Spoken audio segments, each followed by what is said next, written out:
थकित को शांति का वचन। भाई भगत सिंह के द्वारा फरवरी 25। वह घर नहीं गिरा क्योंकि उसकी नींव चट्टान पर डाली गई थी। मत्ती रचित सुसमाचार 7 अध्याय का 25 पद। इससे पहले कि नहम्याह टूटी हुई शहरपनाह को बनाने लगे, वह चारों ओर घूमकर यह देखने लगा कि वे कैसे तोड़ी गईं और फाटक कैसे आग से भस्म हो गए।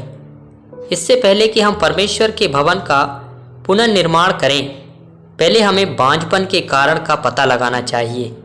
इन दिनों कई जगहों पर हम विश्वासियों और मसीही अगुवा को उनके बांझपन के कारण जानने के लिए पर्याप्त रूप से चिंतित हुए बिना परमेश्वर के लोगों के बीच बेदारी और जागृति के लिए प्रार्थना करते हुए पाते हैं। केवल प्रार्थनाओं में कुछ प्रचलित वाक्यांशों जैसे कि हमने पाप किया है आदि का उपयोग करके हम परमेश्वर को अपने लोगों के बीच कार्य करते हुए नहीं देख सकते हैं। उन्हें लगता है कि सब कुछ भूल कर प्रार्थना करके उन्होंने अपना उद्देश्य प्राप्त कर लिया है।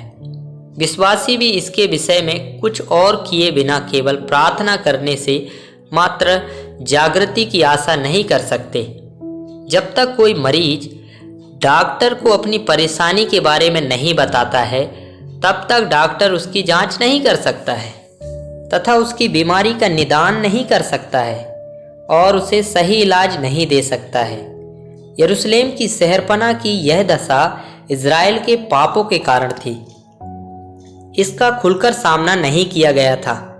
कई वर्षों तक परमेश्वर अपने प्रेम के कारण अपने भविष्यवक्ताओं के माध्यम से उन्हें चेतावनी देता रहा, लेकिन वे उसकी बार बार की चेतावनियों के प्रति बहुत उदासीनता के साथ परमेश्वर की अवज्ञा करते रहे।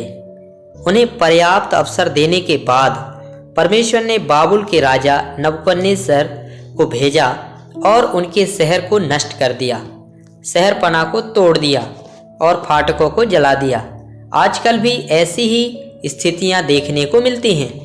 विश्वासियों के बीच बांझपन है क्योंकि वे उसके वचन का पालन करने के बजाय मानव निर्मित रीति रिवाजों, विधियों और प्रथाओं का पालन करने पर जोर देते हैं। वे इसे समस्या की जड़ जानने में विफल रहते हैं। मनुष्य को जब एक मजबूत इमारत बनानी होती है तो सबसे पहले उसे एक मजबूत नींव रखनी पड़ती है। आध्यात्मिक अर्थ में हम देखते हैं कि हमारे परमेश्वर ने भी कहा है कि यदि हम अपना घर चट्टान पर बनाते हैं तो यह हवा, तूफान या बाढ़ से नहीं गिरेगा। प्रभु यीशु मसीह स्वयं हमारी चट्टान है। हमें उस पर निर्माण करना है जो चट्टान है। इसका अर्थ है निर्माण की हमारी प्रक्रिया उनकी शिक्षाओं, उनके निर्देशों, उनकी स्वर्गीय इच्छा, उनकी स्वर्गीय योजना, उनकी स्वर्गीय बुद्धि और स्वर्गीय शक्ति के अनुसार होनी चाहिए।